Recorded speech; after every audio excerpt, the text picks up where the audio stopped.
السلام عليكم ورحمة الله وبركاته. إن الحمد لله والصلاة والسلام على رسول الله وعلى آله وصحبه أجمعين ومن تبعهم بإحسان إلى يوم الدين أما بعد. সম্মানিত ভিউয়ার্স, দর্শক ও শ্রোতাবৃন্দ, রাসূলুল্লাহ সাল্লাল্লাহু আলাইহি ওয়াসাল্লাম এর সময়ের 142 পর্বে আমরা মহানবী সাল্লাল্লাহু আলাইহি ওয়াসাল্লামের নিদ্রা বা ঘুমানোর বর্ণনা নেব। এটা সহিহ সুনানে তিরমিজির 189 নম্বর হাদিস এবং হাদিসটি শেখ আলবানী সহিহ বলেছেন। এটা আবু দাউদ এবং ইবনে মাজাহতেও এসেছে। রাসূলুল্লাহ সাল্লাল্লাহু আলাইহি ওয়াসাল্লাম ঘুমানোর সময় ডান হাত তার গালের নিচে দিয়ে দোয়া পড়ে ঘুমাতেন।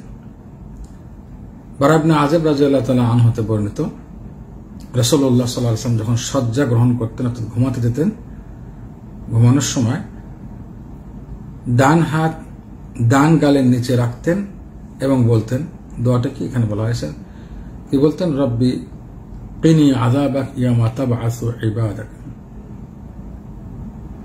হে আল্লাহ, হে আমার প্রতিপালক, আপনি আমাকে ওই দিনের আযাব থেকে রক্ষা করুন যেদিন মানুষদের বান্দাদের পুনরুত্থান হবে। তাই আল্লাহ রাসূল সাল্লাল্লাহু আলাইহি ওয়াসাল্লাম এই দোয়া পড়ে ঘুমাতেন। অর্থাৎ অন্যান্য দোয়া আছে, প্রায় 20-22টা দোয়া আছে। আর ঘুমানোর সময় ডান হাত গালের নিচে দিয়ে